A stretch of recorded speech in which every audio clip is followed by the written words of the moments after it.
13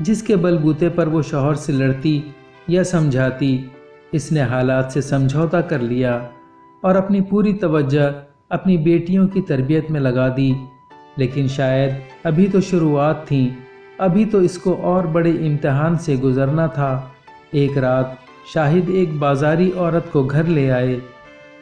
یہ رات ناصرہ پر قیامت سے کم نہ تھی۔ وہ ساری رات روتی رہی۔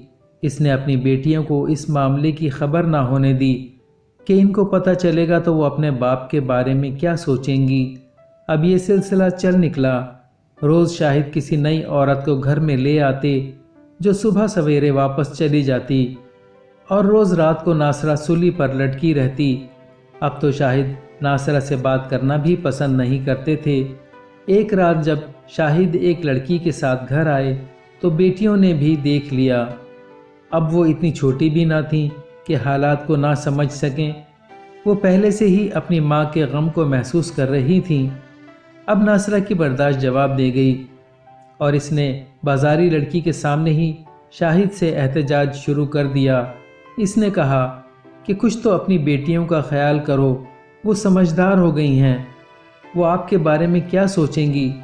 آپ نے جو کچھ کرنا ہو گھر سے باہر ہی کر لیا کریں، ان کو گھر مت لایا کریں۔ اس نے پہلی مرتبہ شاہد کے سامنے منہ کھولا تھا۔ اس وقت شاہد بہت زیادہ نشے میں تھا۔ یہ بات شاہد کو برداشت نہ ہوئی۔ اس نے سب کے سامنے ناصرہ پر ہاتھ اٹھا دیا۔ بچیاں بیچ میں آئیں، لیکن اس نے ان کی پرواہ بھی نہ کی اور ناصرہ کو بچیوں سمیت گھر سے نکال دیا۔ ناصرہ ساری رات گھر کے گیٹ پر بچیوں کے ساتھ بیٹھی رہی، اس آس میں کہ صبح نشہ اترے گا تو اپنی غلطی کا احساس ہو جائے گا اور وہ ان کو گھر کے اندر لے جائیں گے۔ لیکن ایسا نہ ہوا۔ صبح شاہد اپنی گاڑی میں بیٹھ کر آفس روانہ ہو گیا اور ان لوگوں پر ایک نظر بھی نہ ڈالی۔ ناصرہ کو سمجھ آ گئی کہ شاہد ہم کو اپنی عیاشیوں کی راہ میں رکاوٹ سمجھنے لگا تھا۔ اس طرح اس نے ہم سے نجات حاصل کر لی تھی۔ ناصرہ کے والد کا مکان ابھی بھی اس کے پاس تھا جو بند پڑا تھا۔ ناصرہ اس گھر میں چلی گئی اور اس کو صاف ستھرا کر کے اس میں رہنے لگی۔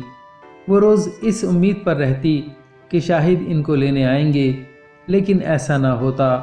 وہ مایوسیوں کے اندھیرے میں گرتی چلی جا رہی تھی۔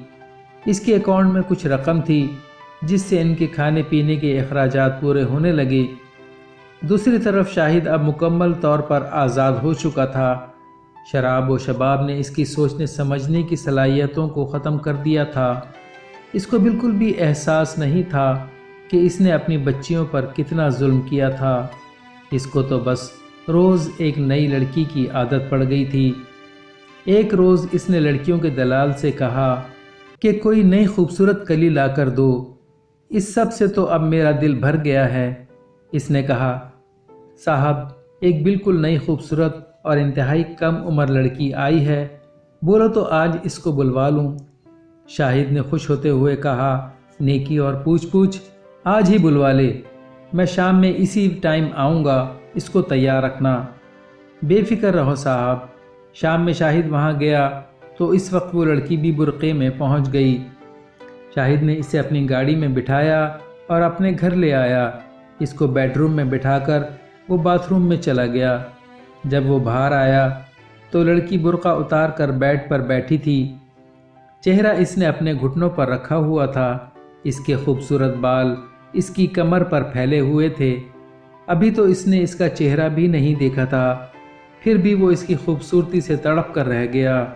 حالانکہ وہ ہمیشہ پہلے تھوڑی شراب پیتا تھا، لیکن آج اس سے برداشت نہیں ہو رہا تھا۔ وہ سیدھا اس لڑکی کے پاس جا کر بیڈ پر بیٹھ گیا۔ وہ اس کو کسی حور کی طرح نظر آ رہی تھی۔ آج تک جتنی لڑکیاں وہ لے کر آیا تھا، ان میں سے کوئی بھی ایسی نہ تھی۔ اس نے آہستہ آہستہ اس کے کندھے پر ہاتھ رکھا اور دوسرے ہاتھ سے اس کا چہرہ اوپر اٹھایا۔ جیسے ہی اس کے چہرے پر نظر پڑی، وہ بوکھلا کر پیچھے ہٹا اور نیچے گر گیا۔ اس کے چہرے پر ہوائیاں اڑنے لگیں، جسم کانپنے لگا، زبان گنگ ہو گئی۔ اس نے بڑی مشکل سے کہا، تم یہاں کیا کر رہی ہو؟ دراصل اس کے سامنے اس کی بیٹی عائشہ تھی۔ اس نے کہا، صاحب آپ کو اس سے کوئی مطلب نہیں ہونا چاہیے کہ میں کون ہوں۔ آپ نے اس سے قبل کسی لڑکی سے پوچھا کہ وہ کس کی بیٹی ہے یا کس کی بہن ہے؟ وہ بھی حالات کی ستائی ہوئی ہوں گی۔ اپنے گھر والوں کے پیٹ کی خاطر، والدین کی دوائیوں کی خاطر یا چھوٹے بہن بھائیوں کے تعلیمی اخراجات پورے کرنے کی خاطر آپ کے بیڈ کی زینت بنتی رہی ہوں گی۔ ہمیں بھی اب انہی حالات کا سامنا ہے۔ سوچا یہ کام شروع کرنے کی ابتدا آپ سے ہی کر لی جائے۔ شاہد کا رنگ فخ ہو چکا تھا۔ اس نے زور زور سے رونا شروع کر دیا۔ بہت دیر تک مسلسل روتا رہا، پھر بڑی مشکل سے اٹھا اور بیٹی کے پاس آ کر اس کے قدموں میں گر گیا، رو رو کر اس سے معافی مانگنے لگا۔ اس صورتحال نے اس کے دماغ کی وہ گرہیں کھول دی تھیں جنہوں نے اس کے سوچنے سمجھنے کی صلاحیتوں کو سلب کیا ہوا تھا۔ دراصل ناصرہ نے شاہد کو براہ راست پر لانے کے لیے یہ پلان بنایا تھا۔ جب اس کے پاس پیسے ختم ہونے لگے تھے تو ناصرہ کو فکر پڑ گئی کہ زندگی کیسے گزرے گی۔ تعلیم زیادہ نہ تھی کہ کہیں جاب کر سکتی۔ اگر وہ کسی کام سے باہر نکلتی بھی تھی تو ہوس بھری نگاہیں اس کے جسم کا طواف کرتیں، اور جس ٹھاٹھ کے ساتھ اس کو زندگی بسر کرنے کی عادت پڑ گئی تھی، اس کے بعد اس میں ہمت نہ تھی کہ وہ گھروں میں ماسیوں کا کام کرے یا محنت مزدوری کرے۔ وہ بہت پریشان تھی۔ اس کی سمجھ میں نہیں آ رہا تھا کہ وہ کیا کرے۔ آخر اس نے انتہائی قدم اٹھانے کا فیصلہ کر لیا۔ اگلے دن وہ برقع پہن کر شاہد کے آفس کے باہر اس کا انتظار کرنے لگی۔ آفس ختم ہونے کے بعد شاہد باہر نکلا اور اپنی گاڑی میں بیٹھ کر ایک طرف چل دیا۔ ناصرہ نے رکشے میں اس کا پیچھا کرنا شروع کر دیا۔ ان کے سفر کا اختتام ایک بنگلے پر ہوا۔ وہ کار باہر ہی چھوڑ کر اندر چلا گیا۔ کچھ دیر بعد وہ ایک خوبصورت لڑکی کے ساتھ باہر آیا اور اس کو اپنی گاڑی میں بٹھا کر گھر روانہ ہو گیا۔ اس کے جانے کے بعد ناصرہ اس بنگلے پر گئی اور اس کی بیل بجا دی۔ تھوڑی دیر میں بڑی بڑی مونچھوں والا ایک مرد باہر آیا۔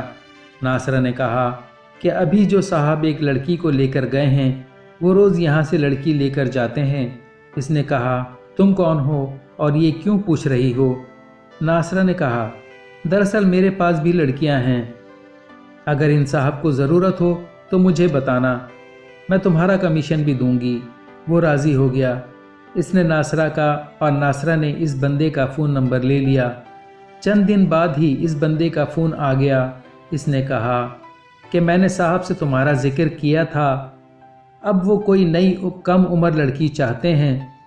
ناصرہ نے کہا، ٹھیک ہے، شام کو صاحب آئیں تو مجھے فون کر دینا، میں لڑکی کو لے کر پہنچ جاؤں گی، لیکن میری ایک شرط ہے کہ لڑکی اچھے گھر کی ہے، اس لیے برقعے میں ہوگی۔ اس نے کہا، کوئی بات نہیں۔ شام 5 بجے ہی اس کا فون آ گیا۔ اس نے بتایا کہ شاہد صاحب ٹھیک 7 بجے یہاں پہنچ جائیں گے، تم لڑکی کو لے آنا۔ ناصرہ نے اپنی بڑی بیٹی عائشہ کو پہلے ہی اعتماد میں لے رکھا تھا۔ اس نے اسے سمجھا کر تیار کیا اور بیٹی کو لے کر ٹھیک 7 بجے اس بنگلے پر پہنچ گئی۔ شاہد پہلے سے ہی گیٹ پر کھڑے انتظار کر رہے تھے۔ ناصرہ نے دور سے ہی اس کا ساتھ چھوڑ دیا اور عائشہ کو جانے کو کہا۔ وہ خاموشی سے شاہد کے پاس پہنچ گئی اور اس کے ساتھ گاڑی میں بیٹھ کر روانہ ہو گئی تھی۔ اب اس نئی صورتحال نے شاہد کو احساس دلا دیا کہ اس نے اپنی بیوی اور بچیوں پر بہت بڑا ظلم کر دیا تھا۔ اگر میری بچیاں بھی اسی پیشے سے وابستہ ہو جاتیں تو یہ سوچ کر ہی اس پر کپ کپی طاری ہو گئی۔ وہ اٹھا، دوپٹہ اٹھا کر اپنی بیٹی کے سر پر ڈالا اور اسی وقت عائشہ کو لے کر ناصرہ کے پاس پہنچا اور اس کے قدموں میں گر کر رونے لگا اور اپنے کیے کی معافی مانگنے لگا۔ ناصرہ نے شاہد کو دل سے معاف کر دیا۔ اس طرح ناصرہ کے تدبر سے شاہد بھی راہ راست پر آ گئے اور ان کی زندگیوں میں خوشیاں دوبارہ سے لوٹ آئیں۔